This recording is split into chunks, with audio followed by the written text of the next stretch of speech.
किया है उस पर कार्रवाई होनी चाहिए। और भारतीय जनता पार्टी ने जिस तरह से सवाल उठाया है उपराष्ट्रपति पद के उम्मीदवार इंडी गठबंधन के बी सुदर्शन रेड्डी और लालू प्रसाद की मुलाकात को लेकर जो टिप्पणी की है, उस पर और बात करने के लिए शैलेंद्र मिश्र और पटना से मधुरेश नारायण हमारे साथ जुड़ रहे हैं। शैलेंद्र, सबसे पहले आप ही के पास आना चाहेंगे, आखिर भारतीय जनता पार्टी को ये मुलाकात क्यों इतनी अखर रही है?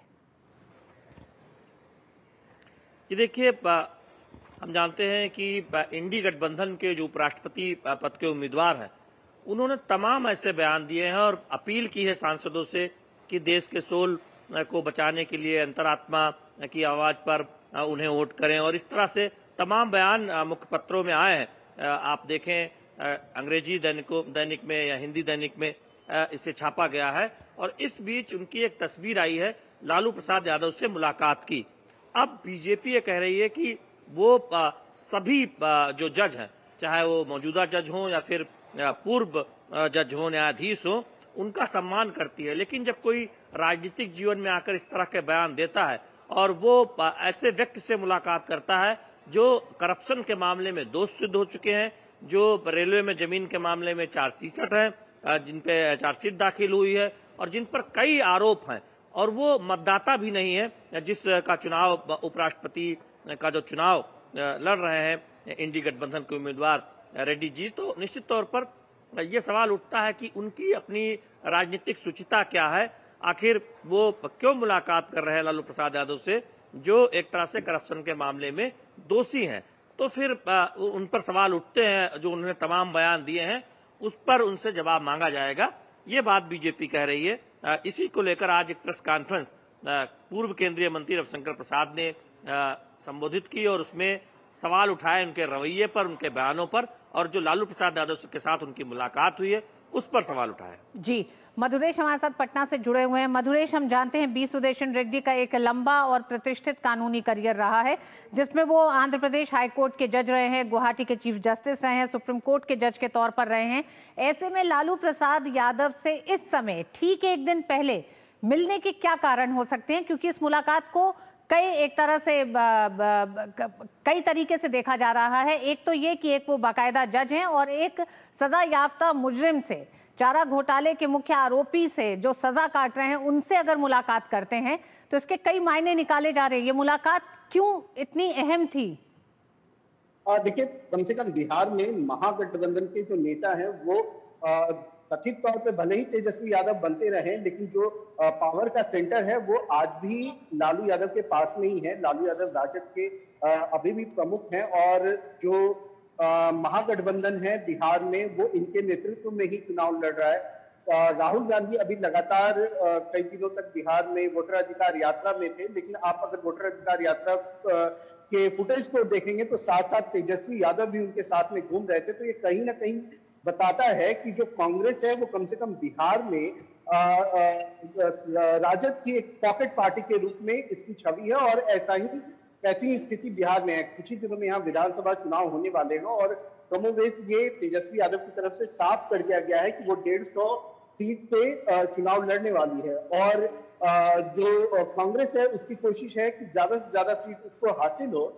ऐसे में कहीं ना कहीं जो प्रेशर पॉलिटिक्स है वो कांग्रेस की तरफ से बनाने की कोशिश की गई थी, लेकिन उससे कहीं आगे अभी राजद निकल चुकी है। ऐसे में जब बिहार में राजद के पास में पावर है, विपक्ष की जो सेंट्रल पावर है वो राजद के पास है, लालू यादव के पास है, तो जो विपक्ष के सांसद हैं उनको एकमत करने के लिए, उनका वोट लेने के लिए ही निश्चित रूप से बी सुदर्शन रेड्डी जो है वो लालू यादव से उनकी मुलाकात हुई थी।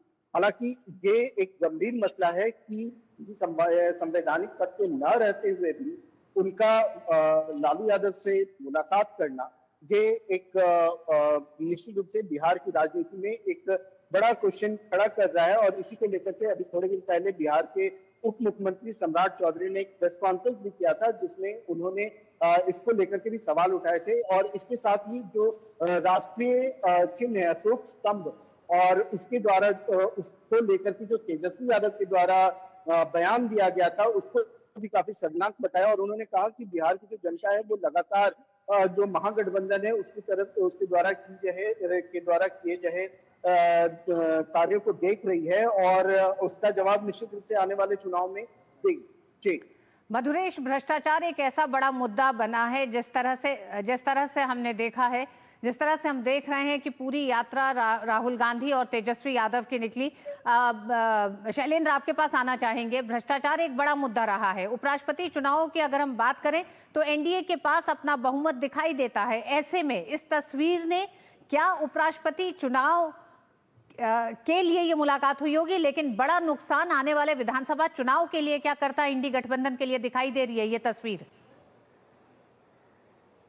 देखिए, दो इसमें पहलू है। पहली बात तो यह है कि उपराष्ट्रपति पद के जो उम्मीदवार हैं इंडी गठबंधन के, विपक्ष के, वो जिन बातों को सामने रखकर, जिस राजनीतिक शुचिता की बात करके, जिस भारत के सोल की बात करके सांसदों से मत मांग रहे हैं, दलों से अपील कर रहे हैं, और वही लालू प्रसाद यादव से मुलाकात करते हैं जो करप्शन के मामले में दोष सिद्ध हैं, जिन पर कई अन्य मामलों में आरोप पत्र है या फिर वो आरोपी है।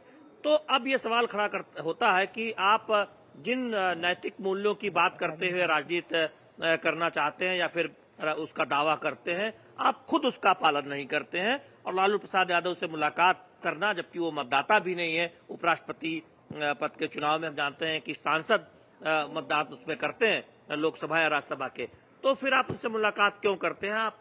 ये सवाल और विपक्ष से और खासतौर पर उनसे उपराष्ट्रपति पद के उम्मीदवार से पूछा गया है बीजेपी की तरफ से। दूसरी बात यह है कि निश्चित तौर पर अगर आप विपक्ष की राजनीति की, महागठबंधन की राजनीति की बिहार में बात करते हैं तो लालू प्रसाद का जिक्र हमेशा होता है।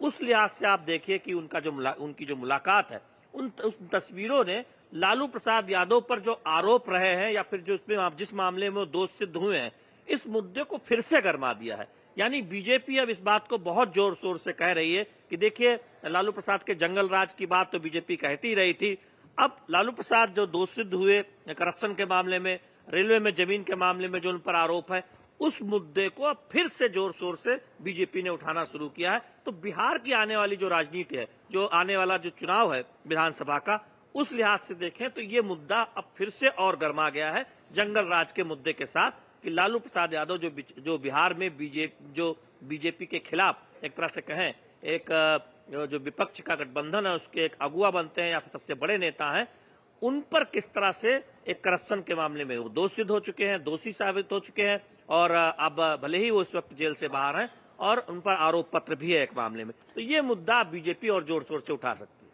बिल्कुल, भारतीय जनता पार्टी का कहना है राष्ट्रहित और भ्रष्टाचार दो बड़े मुद्दे रहे। ऐसे में इंडी गठबंधन का बी सुदर्शन रेड्डी को, जो पूर्व न्यायाधीश हैं, उस चेहरे के साथ जहां एक तरफ बी सुदर्शन रेड्डी ये कह रहे हैं कि वो देश की आत्मा की रक्षा करना चाहते हैं, ऐसे में ये तस्वीर कई सारी, एक तरह से कई बयान देती है, कई संकेत दे रही है। जहां वो एक चारा घोटाले के मुख्य आरोपी के साथ मुलाकात करने गए हैं, लालू प्रसाद इस समय न तो सांसद हैं और न उपराष्ट्रपति के चुनाव में उनकी कोई भागीदारी होनी है, न उनका कोई वोट है। उसके बावजूद ये मुलाकात इस समय राजनीतिक गलियारों में एक नया घमासान, एक नई सियासत को जन्म दे दिया है। बहुत बहुत धन्यवाद शैलेंद्र पूरी जानकारी के लिए।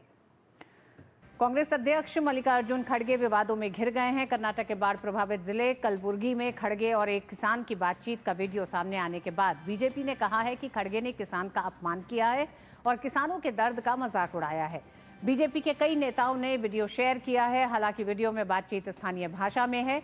इसमें एक किसान अपनी बर्बाद फसल की पीड़ा लेकर खड़गे के पास आया था, लेकिन उल्टे मल्लिकार्जुन खड़गे ही अपना रोना रोने लगे और किसान से कहा कि वो बेवजह प्रचार के लिए ना आए।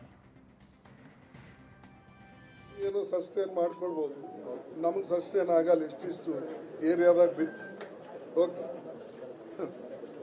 ಮೋದಿ ಶಾಕ್ ಕೇಳಿ ತೊಗರಿ